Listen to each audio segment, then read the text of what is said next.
Boa tarde, meus caros colegas. Teve um problema no sinal, mas voltamos aqui. Qual é a ideia?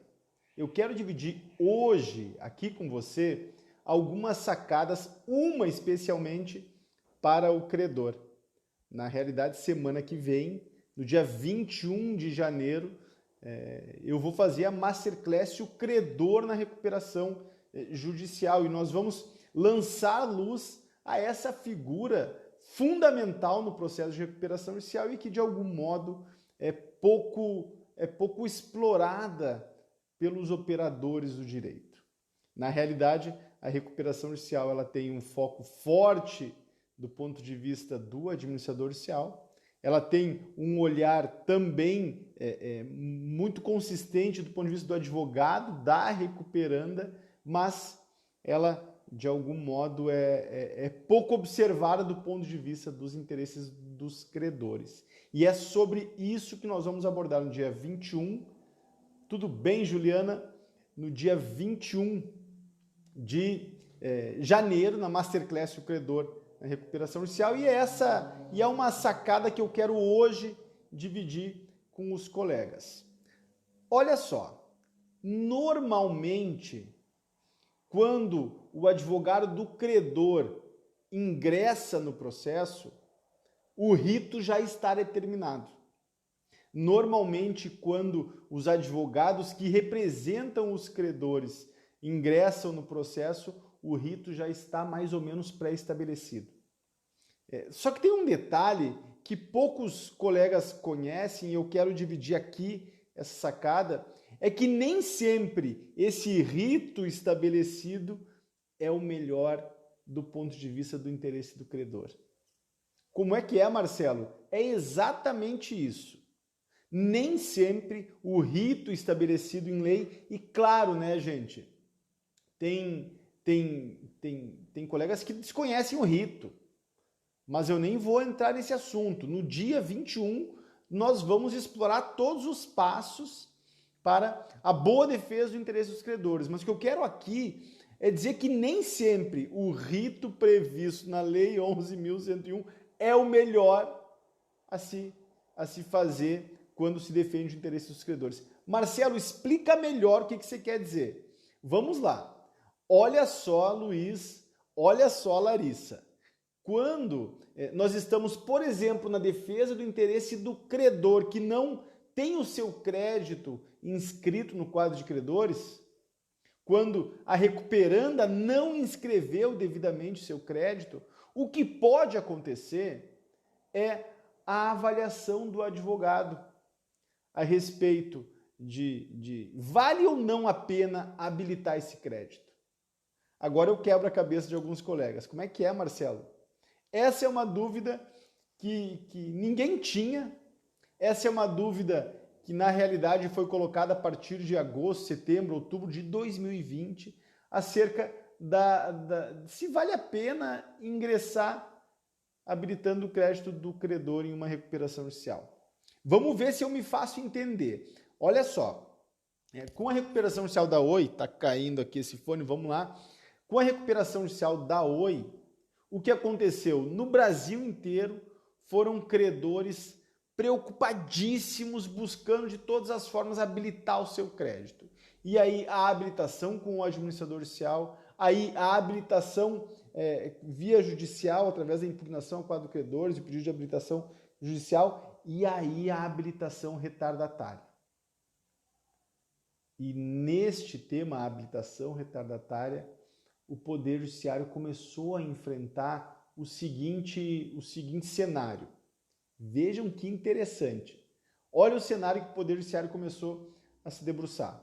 Alguns credores decidiram não habilitar o seu crédito na recuperação judicial da Oi. Perceberam o tamanho do deságio, perceberam as dificuldades de receber via processo de recuperação judicial e deliberadamente decidiram ficar distantes do processo. Então, estavam em execução, estavam com a execução em andamento, a execução contra a Oi estava em curso, Brasil inteiro, gente. Imagine que nós estamos falando do interior do Rio Grande do Sul e nós estamos falando do interior do Ceará, nós estamos falando de Porto Velho, nós estamos falando de São Paulo, Brasil inteiro. Execuções contra a Oi e todo mundo requerendo a habilitação retardatária, uma avalanche de habilitações ao processo de recuperação judicial. O que começou a acontecer? Alguns credores que tinham execução em andamento e que a Oi não havia arrolado no quadro de credores, decidiram pedir a suspensão do processo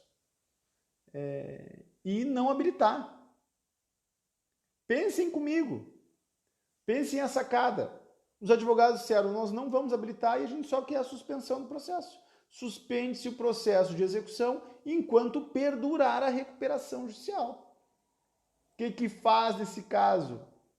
É isso que o Poder Judiciário bateu muita cabeça, porque na realidade todos os operadores do regime de recuperação judicial entendiam que todos os créditos que se submetiam deveriam figurar no quadro de credores. Era esse o entendimento convencional, mas ninguém nunca tinha pensado muito a respeito, até porque uma recuperação judicial como a da Oi ainda não existia. Então, todos os operadores entendiam que os créditos que se submetiam à recuperação judicial deveriam figurar no quadro de credores. Era esse o entendimento convencional. E com a Oi, alguns credores decidiram ficar fora da recuperação judicial. E aí veja que aspecto interessante. Ficar fora da recuperação judicial significa não se submeter ao plano de recuperação judicial apresentado pela recuperanda. Não figurar no quadro de credores da recuperação judicial significa não receber o crédito na forma do plano de recuperação judicial. Ou seja, sobre o crédito não incidir a carência prevista no plano de recuperação judicial, sobre o crédito não incidir o deságio previsto no plano de recuperação judicial, sobre o crédito não incidir o alongamento do plano de recuperação judicial. É sobre isso que eu estou falando. E aí, meus caros colegas, o que aconteceu foi uma discussão imensa. A Oi dizendo que todos os créditos que se submetiam, que foram constituídos antes do pedido de recuperação judicial, deveriam se submeter ao plano de recuperação judicial, e os credores dizendo, eu não quero habilitar, eu quero apenas aguardar o encerramento da recuperação judicial para prosseguir a execução. Vocês percebem que isso é uma sacada interessantíssima? Inteligentíssima, aliás. Bom, tribunais Brasil afora enfrentaram essa questão e essa questão foi resolvida em agosto, setembro de 2020, e é por isso que eu abri essa live um pouco extemporânea, mas que vou começar a fazer com mais frequência, porque eu adoro estar aqui conversando com vocês. Olha só, o que o STJ vai definir em agosto de 2020, eu estou com a tela aberta aqui, quero ler para vocês. Ele vai decidir que a habilitação, e eu tô lendo a decisão do Superior Tribunal de Justiça, a habilitação é providência que cabe ao credor, mas a este não se impõe. Caso o credor decida aguardar o término da recuperação judicial para prosseguir na busca individual do seu crédito, é direito que lhe assegura a lei. O que eu estou dizendo aqui para vocês? Eu estou dizendo que a partir desse entendimento inteligente da Lei 11.101, que o Superior Tribunal de Justiça proferiu a partir de agosto de 2020, é possível pensar em outras alternativas diante de uma recuperação judicial que apresente um plano de recuperação judicial draconiano, com amplo deságio, carência e alongamento. Agora, claro, se a recuperanda, se o devedor não apresentar devidamente o rol correto de credores.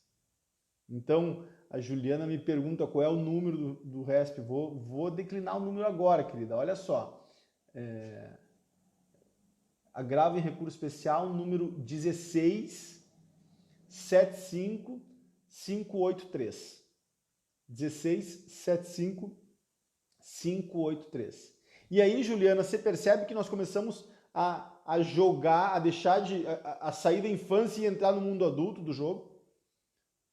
A gente começa a pensar que, do ponto de vista dos credores, há uma miríade de mecanismos, de estratégias a serem adotadas e que a gente não adota.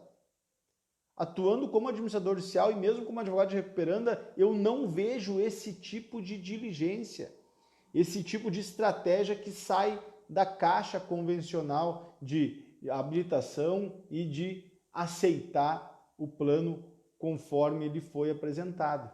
E nesse contexto de mudança de legislação, nesse contexto em que o credor trabalhista vai começar sim a sofrer algumas condições do plano que antes não sofria, nesse contexto me parece fundamental começar a navegar nesse mar com mais eficiência e entender os atalhos que estão envolvidos no bojo de um processo de recuperação judicial. E essa foi só uma sacada. Então, Marcelo, eu sempre posso ter isso, essa carta na manga? Não, porque o credor, a partir dessa condição, o credor também vai perceber que a empresa em recuperação judicial vai ter mais diligência em arrolar os créditos. E isso quer dizer o seguinte, Lívio, isso quer dizer também que, do ponto de vista da empresa em recuperação judicial, ela terá que ter um cuidado maior, uma diligência maior quando construir o quadro de credores.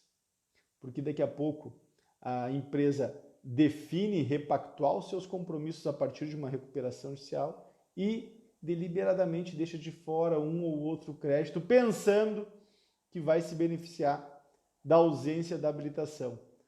Falso. Eventualmente, deixar de fora determinado crédito pode ser um tiro no pé, na medida em que as condições do plano podem acabar tornando interessante para esse credor ficar fora da recuperação judicial. Interessantíssimo esse tema. Espero que os colegas tenham compreendido os meandros aí que estão envolvidos na habilitação ou na não habilitação desse crédito.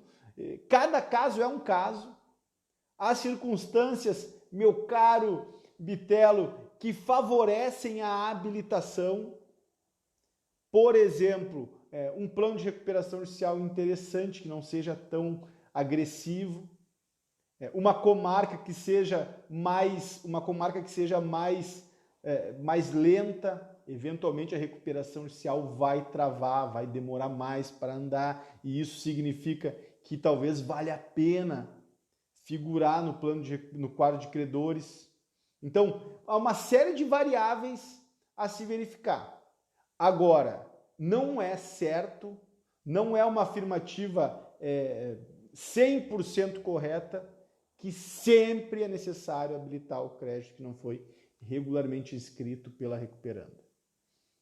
Perfeito? Essa é a sacada. Nem sempre a melhor saída é habilitar o crédito. Nem sempre o melhor interesse do credor é habilitar o crédito. Vide, Basílio, vide o caso da Oi. Quem não habilitou o crédito na Oi, na recuperação inicial da Oi, no meu ponto de vista, tem condições mais vantajosas do que quem tem o crédito devidamente habilitado. E a razão é muito simples. A ideia da Oi é, no mais curto de tempo possível, encerrar a recuperação judicial, no momento em que terão prosseguimento às execuções individuais. É por isso que eu fiz aquele conteúdo, na verdade eu sugeri aquele conteúdo de que o advogado tem que entender o processo de recuperação judicial para não prejudicar o credor em circunstâncias como essa. Tá bem, meus caros colegas? A ideia era dividir isso hoje, por isso eu abri, sem muita programação, a live. Se vocês tiverem alguma pergunta, eu estou aquecendo o evento do dia 21 de janeiro, Masterclass O Credor na Recuperação Judicial. Se vocês tiverem qualquer pergunta sobre esse tema, façam agora. Se quiserem trocar figurinha comigo, entrem na sala, me convidem a abrir uma conversa, a gente abre agora mesmo, porque eu quero que vocês venham quente para a Masterclass, porque eu já estou fervendo. Tá bom? Alguém quer entrar na conversa? Se alguém quiser, pode me chamar aqui para discutir alguma questão, a gente abre agora. Se não, fiquem antenados que eu vou seguidamente abrir assim a live e aí a gente pode eventualmente fazer essa conversa. A Juliana me pergunta, Marcelo, o problema é ser decretada a quebra. Aí faz a habilitação, minha cara. O problema nesse caso acaba sendo solução, quer ver? Olha só, imagine essa situação, a Juliana com o crédito da Oi segurou, não habilitou, não fez a habilitação retardatária, perfeito, e a Oi veio à quebra. Isso não vai acontecer, a gente está acompanhando a recuperação judicial da Oi. A Oi, na verdade, é um case do ponto de vista de estratégia de surgimento, apesar de um monte de problema que a gente também já ouve falar, mas do ponto de vista operacional, economicamente falando, a Oi vai voar. Mas imagina que numa situação como a da Oi vá à falência. Nessa situação, Juliana, veja o que acontece. Se habilita o crédito. Se habilita na falência. Então, o risco de falência acaba nessa solução meio às avessas, ela acaba sendo zero, porque se vier a convolar em falência, basta habilitar no feito falimentar sem problema nenhum. E aí, claro, exatamente, Juliana, a solução nesse caso é para quem for também, para quem não for quirografário e para quem for também. A solução de não habilitar em recuperação judicial. Agora, na falência, você está corretíssima. Em eventual falência, o crédito quirografário, ele normalmente, em 99,9% das vezes, ele não é adimplido. Agora, vamos combinar. Pouca diferença faria com relação à habilitação e uma recuperação judicial. Porque, neste caso, nós estaríamos diante do inadimplemento de todos os créditos. Perfeito? Então, espero que vocês tenham gostado dessa sacada. Quem não se inscreveu na Masterclass do dia 21 de janeiro, um dia após o fim do recesso, né? Quem não se inscreveu, se inscreva, vai ser muito divertido e a gente vai pensar nesse tipo de solução para além das soluções convencionais. Mas, como eu digo no próprio convite da Masterclass, a ideia é, primeiro, o que você deve fazer, somente depois o que você pode fazer. Então, se inscrevam e vamos discutindo, Larissa. Vamos lá. Mas não fiquem suspensos. Ficam, aí é que tá, Larissa. Essa é a sacada. Ficam suspensas as execuções, mas tão logo o processo de recuperação judicial seja encerrado, seguem as execuções individuais.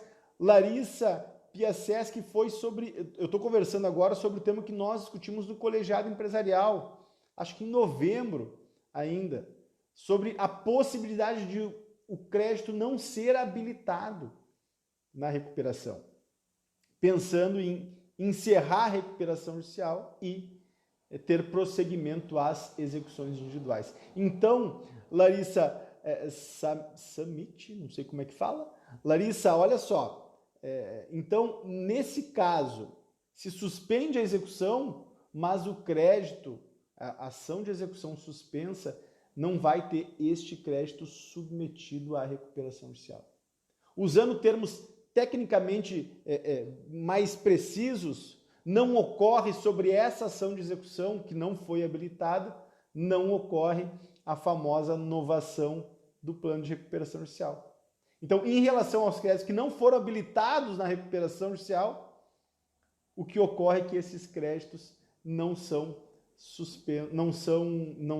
extintos em razão da novação, né? Na verdade é uma extinção meio com efeito suspensivo, porque se vier a falência retoma. É essa a ideia que eu queria delinear com vocês. E aí, claro, a execução individual não vai sofrer o deságio, mas vê bem, não vai sofrer o deságio, também não vai sofrer carência, também não vai sofrer o alongamento. Então, a recuperação judicial para o crédito que não foi habilitado em uma execução em andamento, a recuperação ela não vai incidir de nenhum modo sobre esse crédito. Claro, bastando que a recuperação judicial seja encerrada. Marcelo, você está recomendando, então, que não se faça a habilitação? Não estou recomendando isso. Não é isso que eu estou dizendo. Eu estou dizendo que há caminhos interessantes que nós, que somos operadores do sistema, precisamos conhecer. E esse é um deles. Eu uso sempre esse sistema? Não. Usa de vez em quando. Usa com calma. Usa quando as condições forem favoráveis. Juan, eu vou dizer mais uma vez, você tem que trabalhar com recuperação judicial, e eu estou falando isso ao vivo, estou falando aqui no Insta, porque eu sei que você tem tudo para trabalhar com recuperação judicial na sua região, tá bom, meu velho? Grande abraço, viu? Grande abraço aí. Então, a ideia é essa, pensar fora da caixa. Marcelo, como é que pensa fora da caixa? Primeiro pensa dentro. Como é que pensa dentro? Participa da Masterclass do dia 21 de janeiro, pensando na representação do interesse dos credores.